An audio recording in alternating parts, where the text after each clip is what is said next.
काले खां एक मुस्लिम परिवार में जन्मा व्यक्ति, ना कभी उसने भागवत सुनी, ना कभी उसने राम कथा सुनी, ना उसने कभी भक्ति अनुष्ठान किए, कभी गंगा जी में स्नान भी नहीं किया होगा, यमुना जल का पान भी नहीं किया होगा, बिल्कुल पवित्र नहीं था। उस काले खां को मदन मोहन जी प्रिय लग गए, तो इसमें आप क्या लोगे? यहां हमारे शास्त्र कहते हैं इतने नियमों का पालन करो तब ठाकुर जी से प्रेम होगा, और यहां तो काले खां ने कुछ भी नहीं किया, फिर प्रेम कैसे हो गया? ठाकुर जी ने प्रेम किया है उससे, इसलिए प्रेम हो गया। दो स्थिति हैं ठाकुर जी को प्राप्त करने की, या तो बताए गए साधनों पर चल के आप अपने आप को इतना योग्य बनाओ कि ठाकुर जी से आपका प्रेम हो जाए, या फिर प्रतीक्षा करो कि ठाकुर जी को पता नहीं कब किस ना जाने कौन से गुण पर दयानिधि रीझ जाते हैं, या फिर ठाकुर जी आप पर रीझ जाएं, तो फिर आपके अंदर कोई गुण नहीं होगा तो भी उनको प्रिय लगोगे। काले खां पर ठाकुर जी रीझ गए और काले खां को मदन मोहन जी प्रिय लगने लगे। अब तो काले खां पहले तो जाता था वेतन लेने के लिए, काम करता था, पर अब तो वो कार्य करने ही से लिए जाता था कि मदन मोहन जी दिख जाएंगे। घर परिवार के लोग डांटने लगे, फटकारने लगे, पत्नी कहने लगी इतने वर्ष हो गए ब्याह को, हमारी कोई औलाद नहीं है, हमारे कोई पुत्र नहीं है। परिवार के दूसरे लोग कहते, बोले होगा कैसे? अपने खुदा को छोड़ करके दूसरे को भजेगा तो फिर वो कहां से देगा? जब अपने खुदा से गुहार करेगा, नमाज आदि करेगा, उनसे प्रार्थना करेगा, तभी तो वो देंगे। अपने बादशाह को भजता नहीं है, दूसरों के बादशाहों के पास जाएगा, दूसरों का बादशाह तो दूसरों की सुनेगा ना। ये ताने रोज सुन सुन करके काले खां और घर का आना बंद कर दिया उन्होंने। बोले क्या करूं, घर जाता हूं, सब सुनाते हैं। एक दिन इतने परेशान हो गए काले खां, मदन मोहन जी के सामने खड़े खड़े बोले, हे मदन मोहन जी, मुझे पुत्र की कामना नहीं है, पर मैं चाहता हूं मेरी पत्नी का मुंह बंद हो जाए। मैं चाहता हूं मेरे परिवार वाले जो ये ताना मारते हैं मेरे ऊपर, ये ताने बंद हो जाएं, ताकि मेरा आपके दर पर आना बंद ना हो, इसलिए मुझे पुत्र दे दो। देखो पुत्र मांगने का तरीका क्या था। काले खां खड़े हैं सामने, मदन मोहन जी ने कृपा की और कुछ दिन बाद ही खबर आ गई कि काले खां के घर में उनकी पत्नी गर्भवती है। अब तो काले खां और जाते हैं और जितने लोग ताने मारते थे उनसे कहते थे, आप बोलो, अब तो मैंने खुदा को नहीं भजा, कहां से आ रहा है ये संतान? ये हमारे मदन मोहन जी दे रहे हैं। तो सब लोग चुप हो जाते, कुछ कहते नहीं। पुत्र ने जन्म लिया, धीरे धीरे पुत्र बड़ा होने लगा। काले खां बड़े प्रसन्न थे, क्योंकि अब उनको कोई टोकता नहीं, कोई रोकता नहीं। वे नित्य सुबह मंगला में जाते हैं और 8 प्रहर का दर्शन करके फिर आते हैं घर पे। लेकिन सब कुछ सीधा सीधा चलता रहे, इसमें भी हमारे ठाकुर जी को चैन तो पड़ता नहीं है। ये बात बिल्कुल निश्चित है, आपका अगर सब कुछ ठीक ठाक चल रहा है ना, तो घबराना, कभी तो कुछ ना कुछ होगा, क्योंकि ठाकुर जी सीधा सीधा चलने देते ही नहीं है भैया। और जिसका सीधा सीधा चल रहा हो, समझ लेना ठाकुर जी की उस पर दृष्टि नहीं है। जो नेक नेक में गिर रहा हो, नेक नेक में लुढ़क रहा हो, नेक नेक में चिंता बढ़ रही हो, समझना पूरी पूरी दृष्टि। भाई क्लास में जो फ्रंट बेंचर होता है उसी पे ही सबसे ज्यादा दृष्टि पड़ती है टीचर की। उनका तो नाम ही बैक बेंचर्स है, वो तो पढ़े लिखे गंवार, वो गंवारी माना जाता है उनको। क्यों? टीचर देखे ना, इसीलिए तो पीछे बैठते हैं। सबसे पहला क्वेश्चन ही किससे पुटअप किया जाता है? जो सबसे आगे बैठा हो। बार बार प्रश्न जीवन में आ रहे हैं, बार बार उथल पुथल आ रही है, तो समझो आप फ्रंट बेंचर हो ठाकुर जी की क्लास के। तो सब कुछ ठीक रहे, इसमें ठाकुर जी राजी तो रहते नहीं है। 8 वर्ष की आयु हो गई काले खां के पुत्र की। यमुना के तट पर नदी के किनारे खेल रहा था और एक काले सर्प ने उनके पुत्र को डस लिया। मृतक अवस्था में पड़ा है। कुछ मित्रों ने जाकर के काले खां की पत्नी को बताया, आपके पुत्र को सर्प ने डस दिया। पत्नी दौड़ी दौड़ी गई, अब सोचने लगी कहां जाऊं, तो बोली मंदिर में काले खां को बताते हुए जाऊंगी पुत्र के पास। काले खां को जाकर के सूचना दी, बोले जल्दी चलो बोले क्या हो गया, इतनी हाँफ क्यों रही हो, क्या हो गया? बोले हमारा पुत्र खेलने के लिए गया था, उसको सर्प ने डस दिया है, जल्दी चलो, कोई वैद्य बुला के लाना पड़ेगा, कोई झाड़ा देने वाला बुलाना, पुत्र मर जाएगा हमारा। इतने में ही घंटा बजने लगा ठाकुर जी की राजभोग आरती का। जैसे ही राजभोग आरती के घंटा बजा, काले खां बोले अरे तू जा जल्दी जा, मैं आरती करके आता हूं। काले खां की पत्नी बोली तुम कैसे काफिर हो, हमारा पुत्र मरने वाला है, उसको सर्प ने डस दिया है, तुमको अभी भी ये कालिया दिख रहा है, इस मदन मोहन की शरण में बैठे हो। काले खां भूलो मत, इन्होंने ही दिया है वो हमको। बोले इन्होंने दिया है तो फिर ये बचा लें आज उसको। ऐसा कहकर के और भी कई बातें कहकर के पत्नी तो वहां से चली गई। काले खां मदन मोहन जी को देख रहे हैं, नेत्रों से आंसू गिर रहे हैं। काले खां कह रहे हैं आपको अच्छा नहीं लगता ना कि हम ठीक ठीक रहें? सब कुछ ठीक तो चल रहा था, 8 सालों से किसी ने मुझसे कुछ नहीं कहा, 8 सालों में एक दिन भी ऐसा नहीं गया कि मैंने आपकी कोई आरती छोड़ी हो, मेरे किसी भी दर्शन में अवकाश आया हो, फिर ये आज कौन सा नया खेल खेल दिया आपने? काले खां तो दर्शन करते रहे, ठाकुर जी को देखते रहे। इतने में ही पीछे से पत्नी अपने मृतक पुत्र, उसके मुख से झाग निकल रहा था, पूरा शरीर नीला पड़ गया था, उस पुत्र को ला करके काले खां के बगल में रख दिया, मदन मोहन जी के मंदिर के देहली के बाहर। बोलो बहुत कहते हो ना कि मदन मोहन जी ने दिया है, कह दो उनसे कि बचाएं इसको। यदि आज मेरा पुत्र बच गया तो मैं तुम्हें वचन देती हूं, तुम्हारे साथ साथ मैं भी इनकी दासी हो जाऊंगी। बात तो सुनो पहले पूरी, अभी बचने तो दो उसको। आप लोग भी पहले ही पूरा क्लाइमेक्स खत्म कर देते। काले खां सामने खड़े हैं। बंधुओं, काले खां की भक्ति में एक बात देखी, उसने कभी भी अपने लिए कुछ नहीं कहा ठाकुर जी से। वो अभी भी मदन मोहन जी से कहता है कि नाथ, मुझे ये नहीं चाहिए कि आप मेरे पुत्र को बचाओ, मैं बस ये चाहता हूं कि आप मुझसे छूटो, ऐसा कुछ भी मेरे साथ ना हो। अगर आप मुझे ये वचन देते हो कि मेरे पुत्र की मृत्यु पर आप मुझसे दूर नहीं होगे तो मुझे ये भी स्वीकार है, लेकिन यदि मेरे परिवार ने आपको मुझसे दूर किया और उसमें कारण पुत्र की मृत्यु बने तो मैं आपसे हाथ जोड़ के प्रार्थना करता हूं, इसको बचाओ। मैं इसके बिना रह सकता हूं, परिवार के बिना रह सकता हूं, लेकिन आपके बिना नहीं रह सकता, और मेरा परिवार मुझे आपके संग रहने नहीं देगा।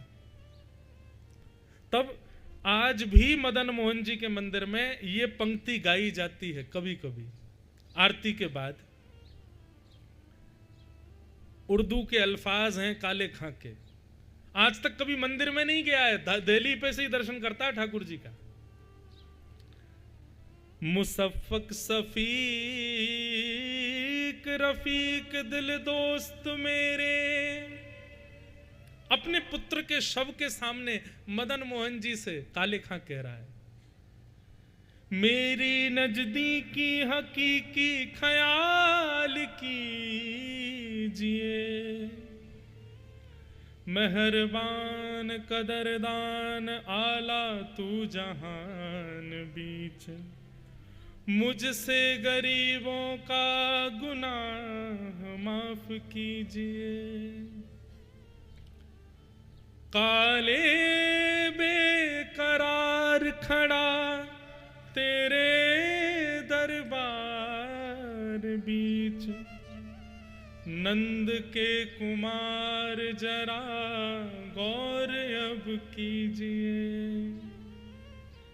हिंदुओं के नाथ तो हमारा कोई दावा नहीं, जगत के हो नाथ तो हमारी सुध लीजिए, जगत के हो नाथ तो हमारी सुध लीजिए।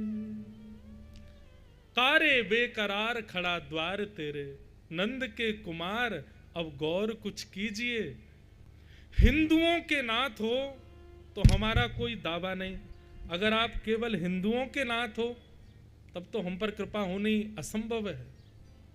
पर मैंने तो सुना है दुनिया के लोग आपको जगन्नाथ बुलाते हैं, आप जग के नाथ हो। हिंदुओं के नाथ तो हमारा कोई दावा नहीं, पर हो जगत के नाथ तो हमारी सुध लीजिए। काले खां ने ये पंक्ति जैसे ही पूर्ण की, पूर्ण करते ही देखा कि काले खां के हाथ को पकड़ा उसका पुत्र बगल में खड़ा है। काले खां ने जैसे ही देखा अपने पुत्र को, पुत्र कहने लगा, पिताजी वो कहां है? बोले कौन? बोले जिसने आकर के मुझको उठाया, जो मुझसे अभी वचन देके गया कि तू उठ जा, मैं तेरे साथ खेलूंगा। मैं लेट रहा था, मैं कह रहा था नहीं मुझे तो सोना है, मैं तो जा रहा हूं, मुझे नहीं आना वापस, लेकिन वो मुझे वचन देके गया कि तू अगर आएगा तो मैं तेरे साथ खेलूंगा। वो कहां है? काले खां बोला किसकी बात कर रहे हो?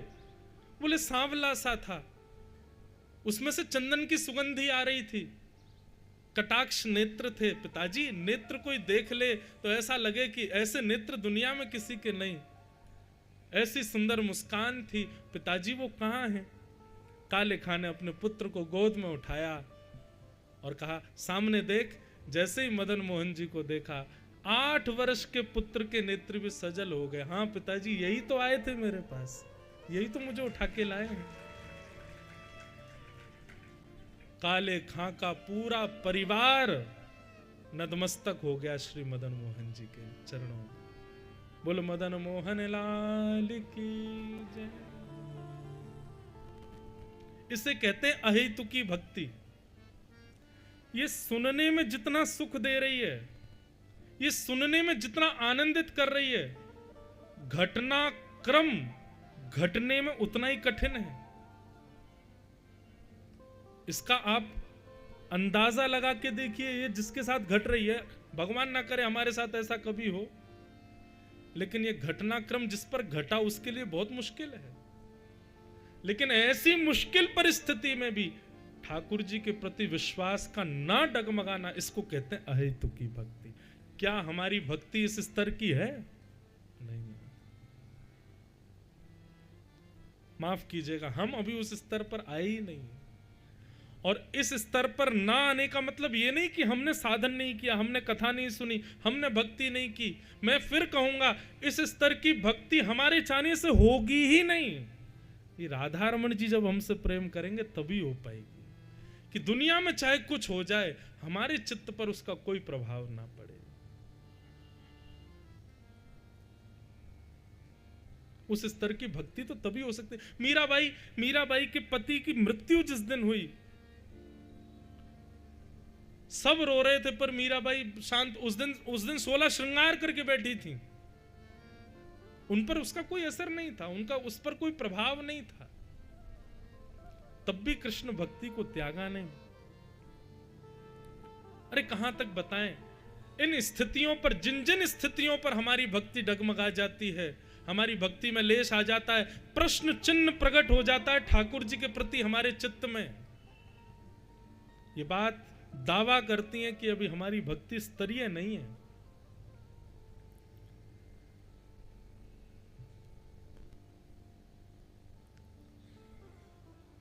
इस बात से क्या साबित हुआ?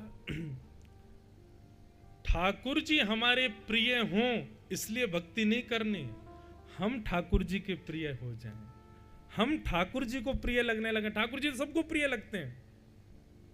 रावण की बहन सुर्पनखा को भगवान इतने बढ़िया लगे, राम जी इतने बढ़िया लगे, ब्याह करवे पहुंच गई उनसे। कंस ने भी जब पहली बार श्री कृष्ण को देखा तो श्री कृष्ण को देख के भयभीत तो हुआ, लेकिन मन में सोचने लगा इतना कोमल, इतना सुंदर बालक है, मुझे मारेगा। राम जी को पहली बार रावण ने जब देखा तो राम जी की कोमलता देख करके रावण के मन में भी 2 क्षण के लिए चिंतन हुआ कि ये 14 वर्ष वन में रहे कैसे होंगे, इतने कोमल। उनका स्वरूप ऐसा है कि उनसे तो प्रेम कोई भी कर सकता है। पर मैं बार बार इस बात को कथाओं में कहता हूं, भक्ति इसलिए नहीं करनी कि हम ठाकुर जी से प्रेम करें, क्योंकि वो तो सब करते हैं। भक्ति इसलिए करनी है ताकि हमारा निर्माण ऐसा हो कि ठाकुर जी को हम प्रिय लगे, हम प्यारे लगे उनको।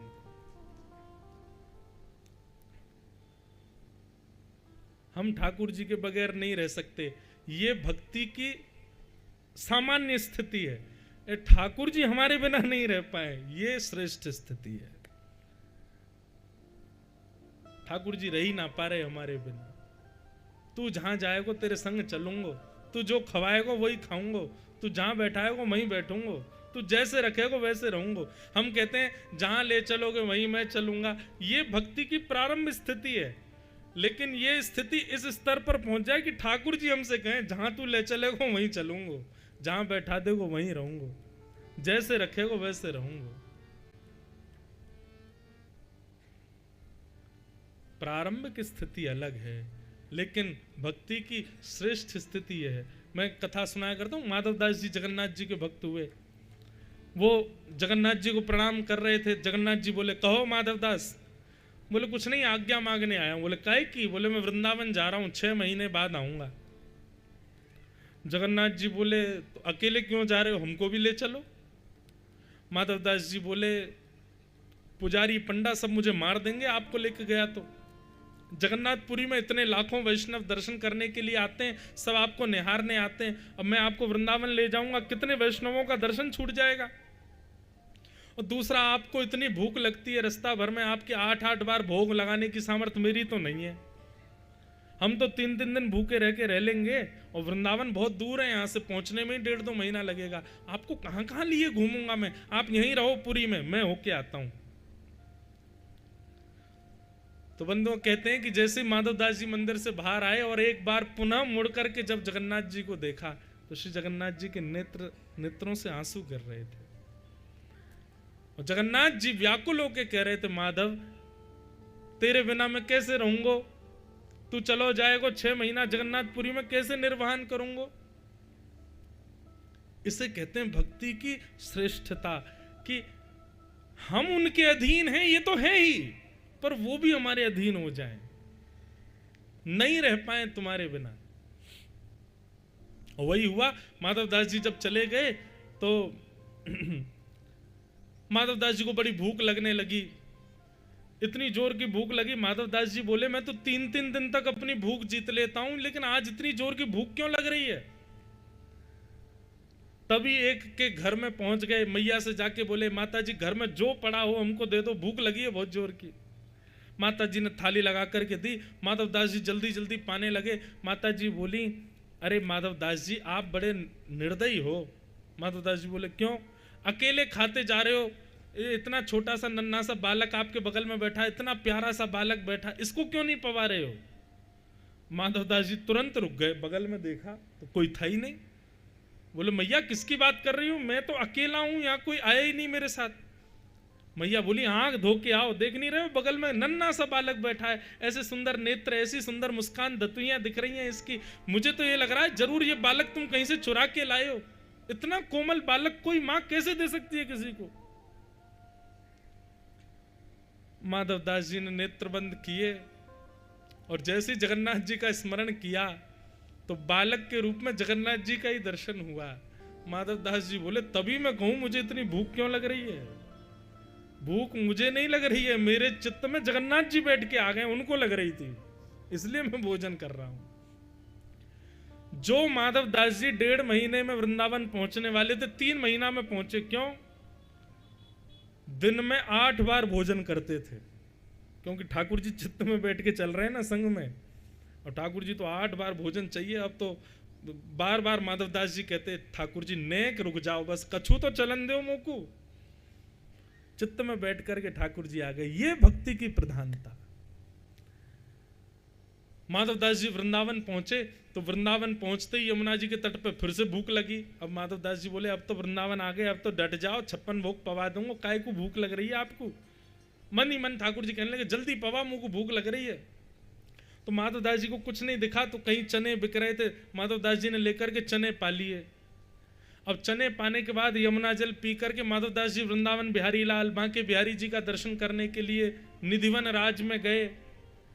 जैसे ही निधिवन राज में पहुंचे, कुंज के भीतर से स्वामी श्री हरदास जी निकल करके आए, दर्शनार्थी बैठे थे। स्वामी श्री हरदास जी बोले, तुम दर्शनार्थियों में माधवदास कौन है? माधवदास जी पीछे बैठे, बोले, मैं हूं, मैं। इधर आओ। माधवदास जी पास गए, स्वामी जी आप मेरा नाम कैसे जानते हैं और आप मुझे क्यों बुला रहे हैं, क्या बात है? बोले हमने 56 भोग धराए हैं बिहारी जी को, लेकिन बिहारी जी टेढ़ा मुंह करके बैठे हैं। बोले मुंह को भूख ही ना लग रही। हमने की क्यों? बोले माधवदास ने रूखे चना खवा दिए मुंह को, या हमारे भूख ना लग रही। इसको कहते हैं भक्ति की श्रेष्ठता।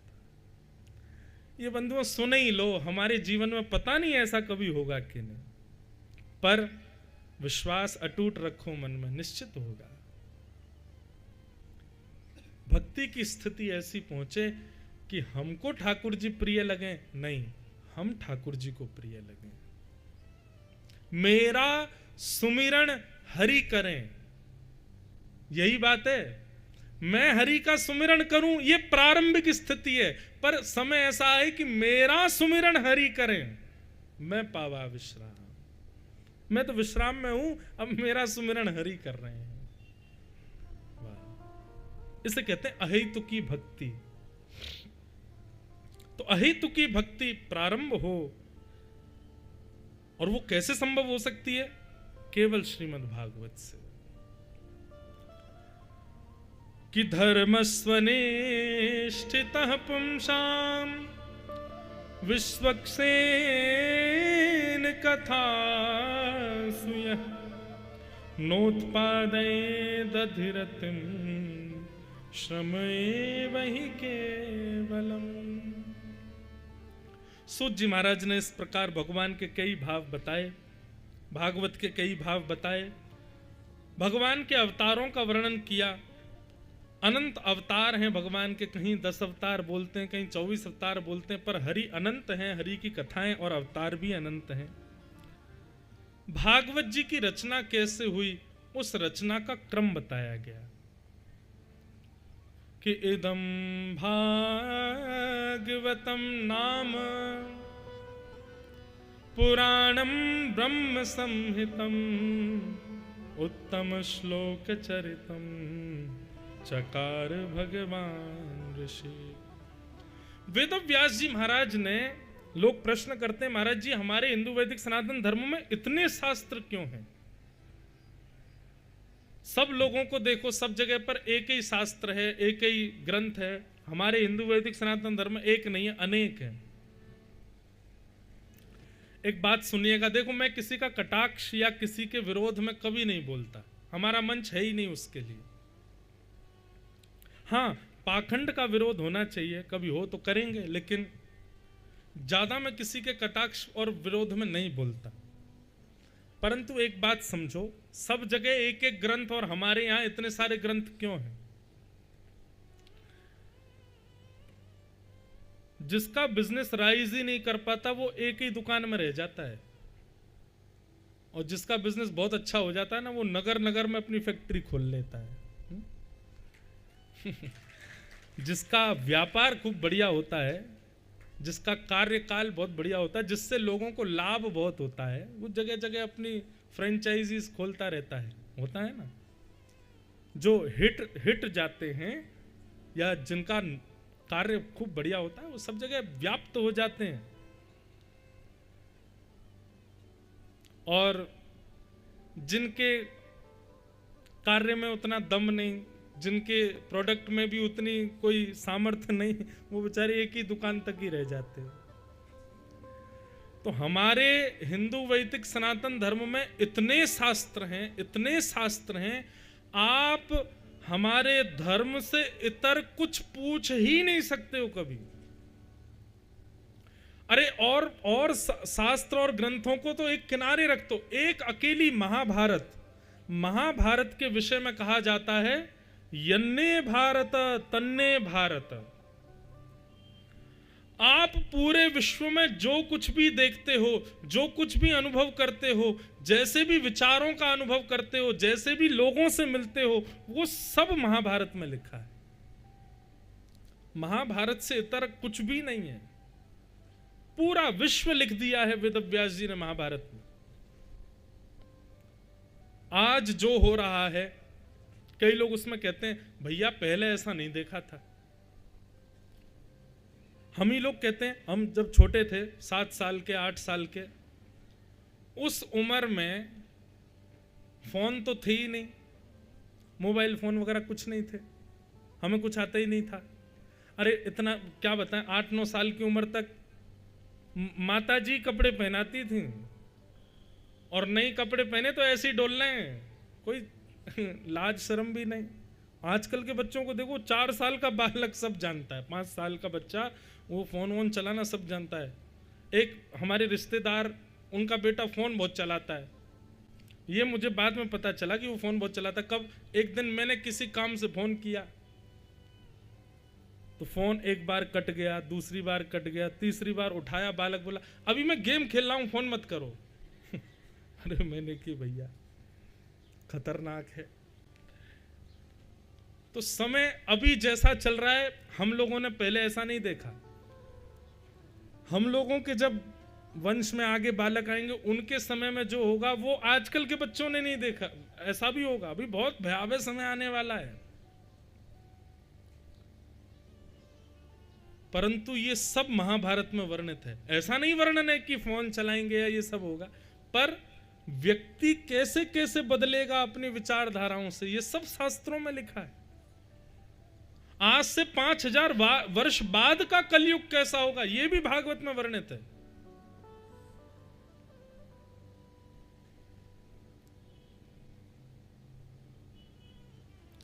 मांस खाने के इतने आदी हो जाएगा मानव, बहुत ध्यान से सुनना, हम लोग बहुत सही समय पर निपट जाएंगे संसार से। हम लोग बहुत सही समय पे आ गए और बहुत बढ़िया है। अभी 30, 40, 50 साल में हम सब की छुट्टी हो जाएगी। बढ़िया, ऐसे कर्म करके जाना, दोबारा नहीं आना पड़े, क्योंकि अब के गए और फिर दोबारा आए तो बहुत विचित्र संसार होगा उस समय। इसलिए अब इतना भजन करके जाना कि आना ही नहीं है यहां पे। अब सुनो, 5000 वर्ष बाद का कलयुग कैसा होगा। लोग मांस खाने के इतने आदी हो जाएंगे, मदिरा पान आदि के इतने आदी हो जाएंगे कि संसार से जीव जंतु तो खत्म हो ही जाएंगे, जीव नहीं बचेंगे, लेकिन मांस खाने की और ये व्यसन करने की ललक ये पूर्ण कैसे हो। तो फिर इस बात पर भी विवाद हुआ करेगा कि जब व्यक्ति मरणासन अवस्था में आ जाए, मतलब कि मरने की स्थिति में आ जाए, तो उसका दाह संस्कार या उसका कोई और संस्कार ना करके उसके घर के परिवार के लोग ही उसको जाकर के बड़े बड़े रेस्टोरेंट में बेच आएंगे। ये होगा कलयुग में।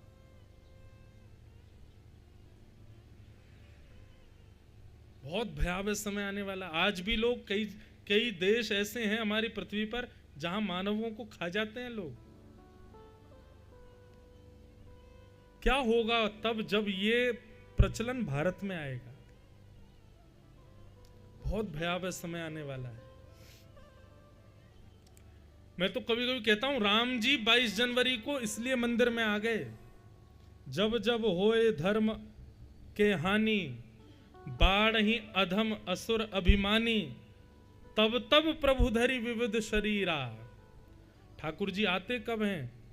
जब एक माइलस्टोन पार हो जाता है, तब ठाकुर जी का आगमन होता है। राम जी 500 वर्ष की प्रतीक्षा के बाद पधारे हैं। ये बहुत आनंद का विषय है, लेकिन एक प्रकार से ये चिंता का विषय भी है। किस लिए? कि भैया अब भजन बढ़ाओ, वजन घटाओ, भजन बढ़ाओ। और भजन किस भाव से बढ़ाओ? राम जी ने आकर के ये बात बता दी है कि अब 100-150 वर्ष का भजन और बचा है। ग्रंथ को लिखा तो अरे इसमें एक बात तो रही गई, तो तीसरा ग्रंथ और लिख दिया। इस प्रकार 18 उपपुराण और 17 महापुराण लिख दिए। महाभारत अलग लिखी, 4 वेद अलग लिखे।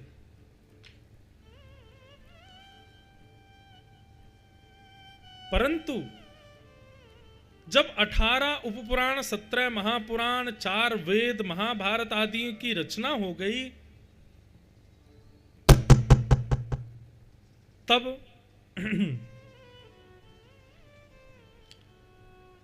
वेदव्यास जी महाराज बड़े चिंतित बैठे थे, मैं क्या लिखूं ऐसा जिसमें सब आ जाए और मेरा मन भी शांत हो जाए। तब उनके पास नारद जी महाराज का आगमन हुआ और नारद जी महाराज ने आकर के वेद व्यास जी को एक बात समझाई। व्यास जी कि भवतानुदित प्रायम यशो भगवतो मलम ये नैवासौ न तुष्येत मन्ये तद्दर्शनम खिलम। बहुत ध्यान से सुनिएगा। जो व्यक्ति खूब पूजा करता है, खूब अनुष्ठान करता है, खूब मंदिर जाता है, खूब सब अच्छा करता है, फिर भी उसको लगता है कि पता नहीं क्यों फिर भी मन अशांत क्यों रहता है, वो इस बात को सुनो। आपके जीवन में धर्म अच्छा है, आपके जीवन में कर्म अच्छे हैं, अर्थ है, काम है, मोक्ष है, सब चतुर्विध पुरुषार्थों से युक्त आप जीवन जी रहे हो, परंतु आपके जीवन में एक वस्तु की कमी है जिसकी वजह से आप अशांत हो, और उस वस्तु का नाम है प्रेम, जिसकी वजह से आप अशांत हो। बहुत ध्यान से सुनिएगा। नारद जी महाराज कहते हैं, व्यास जी आपने इतना कुछ लिख दिया पर इतने कुछ में प्रेम का वर्णन नहीं किया। आपने इतने कुछ में केवल 4 बातें लिखी हैं। धर्म कैसे किया जाए, अर्थ कैसे कमाया जाए, कामनाओं की पूर्ति कैसे हो और मोक्ष की प्राप्ति कैसे हो। ये धर्म अर्थ काम मोक्षों से युक्त ग्रंथ लिखे हैं आपने, पर पंचम पुरुषार्थ प्रेम, उसके बारे में तो आपने कुछ नहीं लिखा। मतलब हलवाई कह रहा है मैंने मिठाइयां इतनी बना दी पर किसी को पसंद क्यों नहीं आ रही। अरे भले आदमी, तुमने शक्कर तो डाला नहीं उसमें, तुमने मिठाई अच्छी बनाई, दूध देसी गाय का प्रयोग किया, घी भी देसी गाय का लगाया, उसमें इलायची डाली और महंगी करने के लिए केसर डाल दी, और उसका फ्रेग्रेंस अच्छा हो जाए उसके लिए तुमने और बढ़िया बढ़िया जो अब हम हलवाई तो नहीं है, सोच लो, बढ़िया बढ़िया चीज डाल दी, गुलाब जल भी डाल दिया, लेकिन शक्कर तो डाली ही नहीं। बिना शक्कर की मिठाई किसको भाएगी? किसी को नहीं। ठीक वैसे ही आपने इतने ग्रंथ लिखे हैं पर अभी तक आपने प्रेम प्रधान ग्रंथ नहीं लिखा, इसलिए आपका मन अशांत है। आपने सब जगह कृष्ण को वक्ता के रूप में दिखाया, कृष्ण को,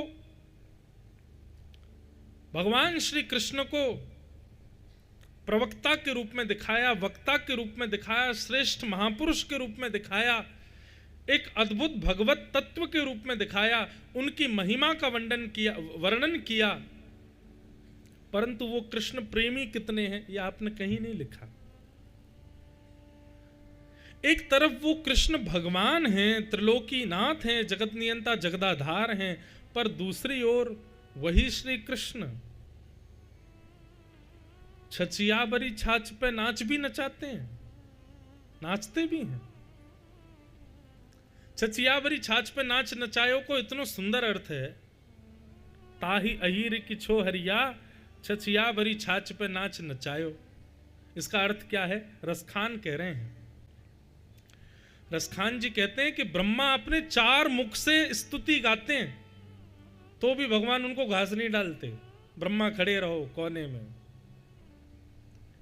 इंद्र आदि देवता सहस्त्रार्चन करते हैं ठाकुर जी के सामने जाकर के, तब भी ठाकुर जी ऐसा नहीं कि प्रायोरिटी के रूप में आंख उठा के जरा सी देख भी लेते हो।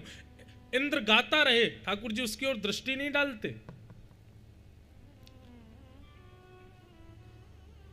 33 कोटि देवता ठाकुर जी की परिक्रमा करते रहते हैं, लेकिन एक क्षण के लिए भी ठाकुर जी उन पर दृष्टि नहीं डालते।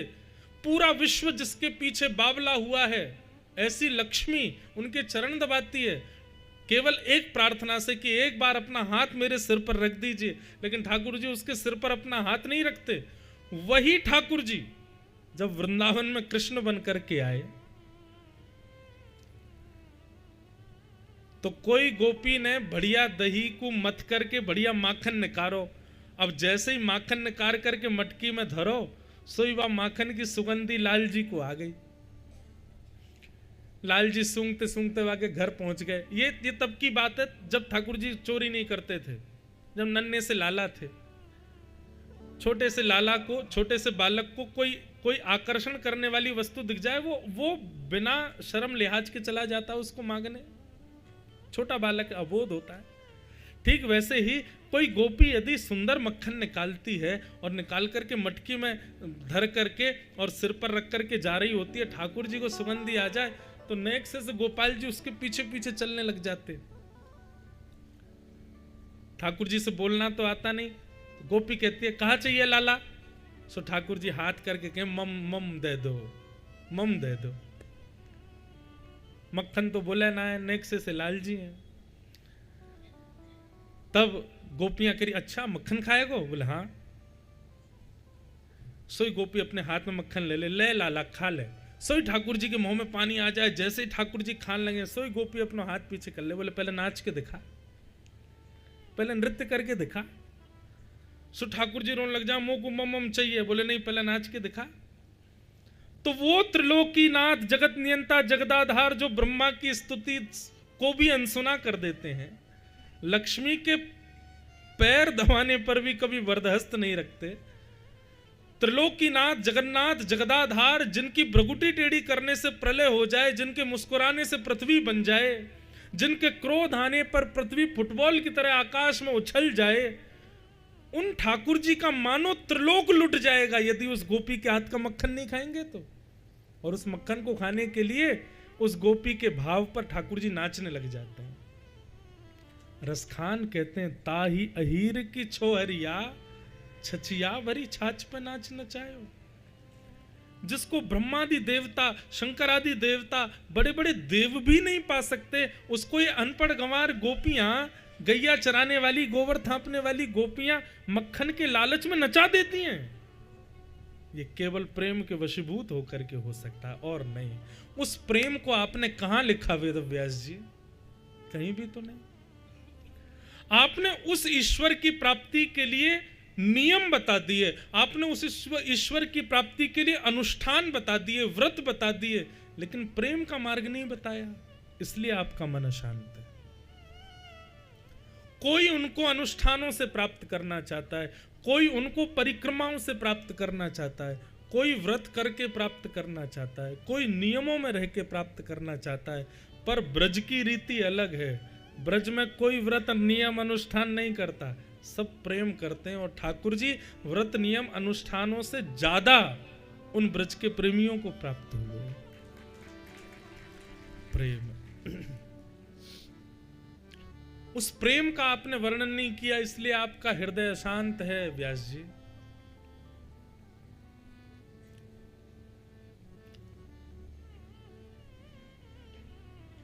प्रेम,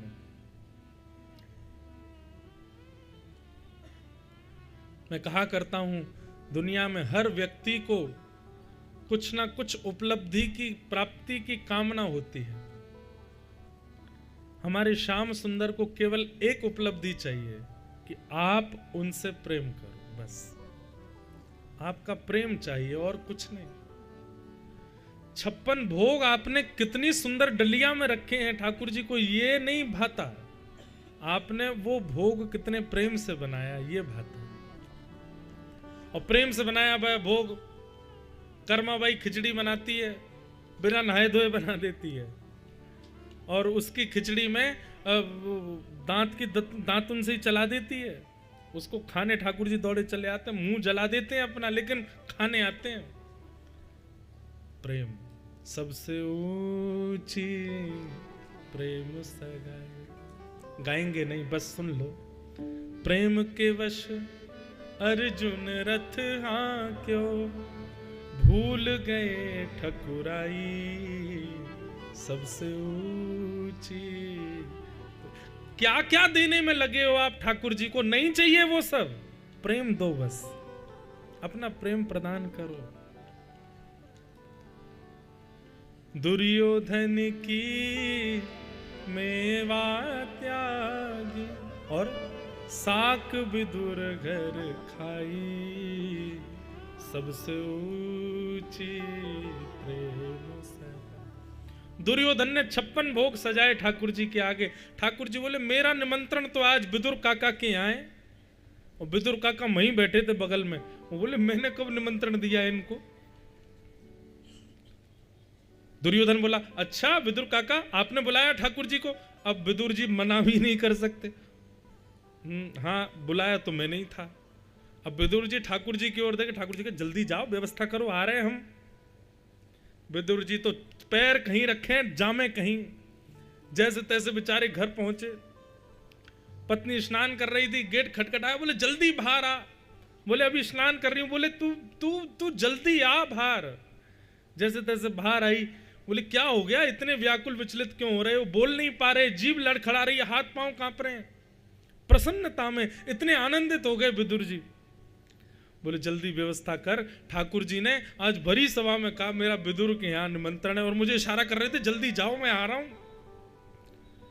विदुरानी बोली ठाकुर जी आ रहे हैं? बोले हाँ। ऐसे ही लग पड़ी रसोई घर में ढूंढने। विदुर जी बोले वस्त्र तो पहनिया ठीक से, अस्त व्यस्त गीले वस्त्रों में लगी है, ठाकुर जी आने वाले हैं। इतनी शुद्ध कहां रहती है जिसके जीवन में ठाकुर जी आए? भाई जिसके जीवन में ठाकुर जी आ रहे हो और उसको इतनी भी शुद्ध हो कि मैं ठीक से कपड़े पहन लूं, ठीक सा दिख जाऊं, तो समझना ठाकुर जी ने कोई और ही आ रहा होगा। ठाकुर जी आ रहे होंगे तो इतनी शुद्ध नहीं रहेगी आपको कि आप व्यवस्थित होने का विचार करो। ठाकुर जी आएंगे जी, ये प्रेम की चरमोत्कृष्ट स्थिति है कि आप अव्यवस्थित हो जाओगे।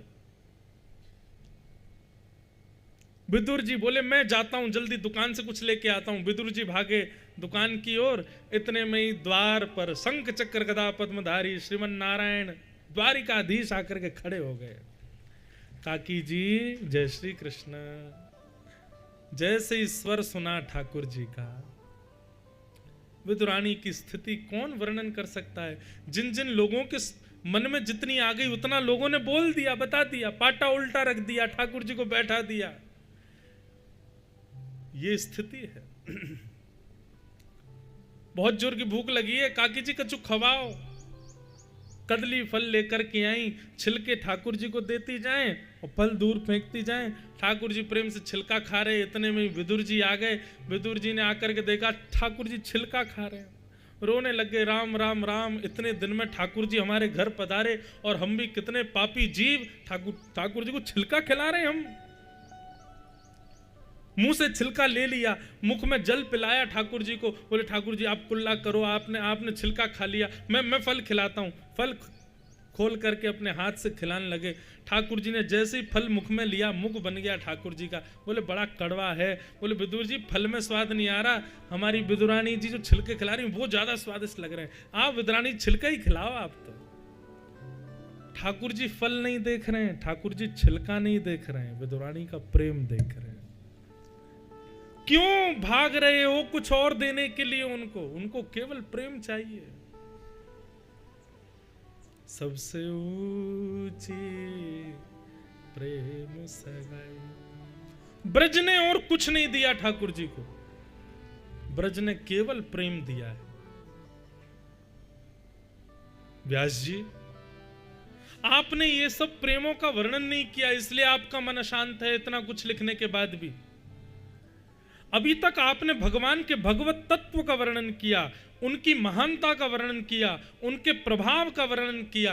अब वही श्री कृष्ण प्रेमी कितने हैं इसका वर्णन करो, तब आपका मन शांत होगा।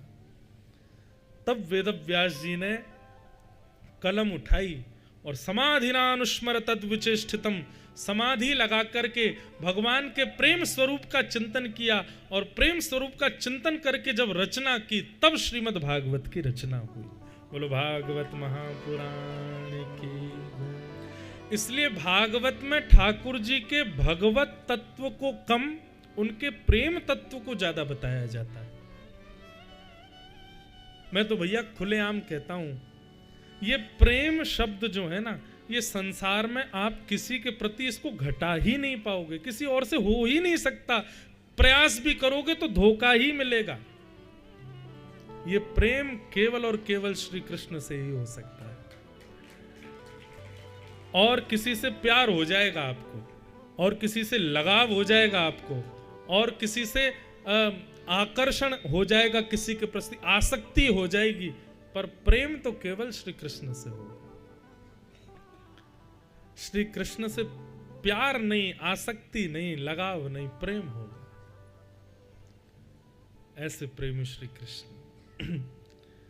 वेद व्यास जी महाराज ने भगवान के प्रेम रूप का चिंतन किया और प्रेम रूप का चिंतन करके भगवान के मधुर रस का वर्णन करते हुए रचना की, वही श्रीमद् भागवत है। ऐसा कह दूं तो कोई अतिशयोक्ति नहीं, प्रेम का उद्गम स्थल है श्रीमद् भागवत, या फिर ऐसा कहूं तो भागवत का उद्गम स्थल है प्रेम। प्रेम से ही भागवत जी प्रकट हुई हैं।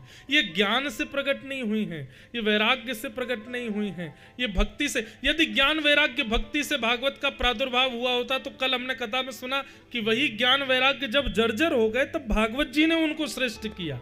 मतलब ज्ञान वैराग्य को भी श्रेष्ठ प्रेम करता है। भागवत का उद्गम प्रेम से हुआ है। अगर कोई कहे कि कथा में आप क्या सीखने जाते हो, तो कह देना प्रेम करना सीखने जाते हैं। प्रेम कैसे किया जाता है ये सीखने जाते हैं। और प्रेम केवल कृष्ण से होता है और किसी से नहीं।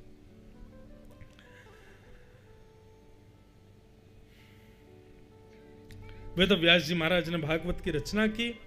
भागवत की रचना के पश्चात वेद व्यास जी ने विचार किया, इसको घर घर में जन जन तक मैं कैसे पहुंचाऊं, इसका विस्तार कैसे करूं। अभी भागवत की रचना तो हो गई, तब उन्होंने चिंतन किया अपने पुत्र श्री सुखदेव जी महाराज का। सुखदेव जी का स्मरण किया, जो जन्म लेते ही वन में चले गए।